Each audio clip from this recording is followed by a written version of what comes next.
অনেক প্রাচীন আমল থেকে এই জায়গাটি আফরান মেলাঘাট নামে পরিচিত। এটা ভৈরব নদীর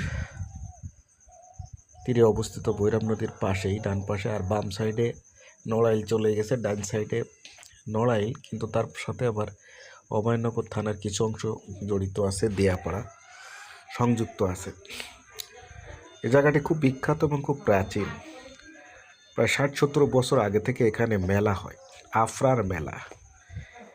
এই জায়গাটিতে প্রায় 40-50 হাজার লোক প্রতি বছর এই মেলাঘাটে আসে। পুতুল নাচ, বিভিন্ন গান, পূজা অর্চনা, নামযজ্ঞ, বহুত কিছু হয়ে থাকে এখানে, অনেক কিছু হয়। দক্ষিণবঙ্গের ঐতিহ্যবাহী আফরার মেলা। আপনার দূর থেকে দেখতে পাচ্ছেন এই ব্রিজটি তখন নির্মাণ হয়নি, তার আগে থেকে এই জায়গাটিতে আফরার মেলা হয়। বাচ্চারাও খেলাধুলো করছে এখানে, অনেক পরিচিত এই স্থানটি। প্রতি বছর ফাল্গুন মাসের শেষের দিকে এখানে মেলাটা হয়।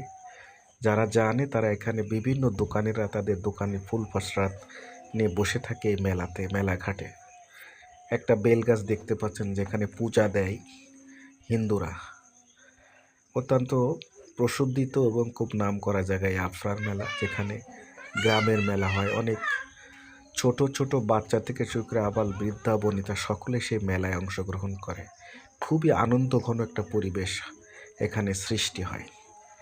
আমাদের এই ভিডিওটি যদি আপনাদের ভালো লাগে আর এই মেলায় যদি আপনি আসতে চান তাহলে চলে আসবেন।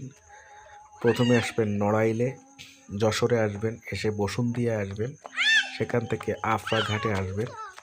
ডান পাশে ব্রিজ আছে, ব্রিজের পাশেই আফরার ঘাট।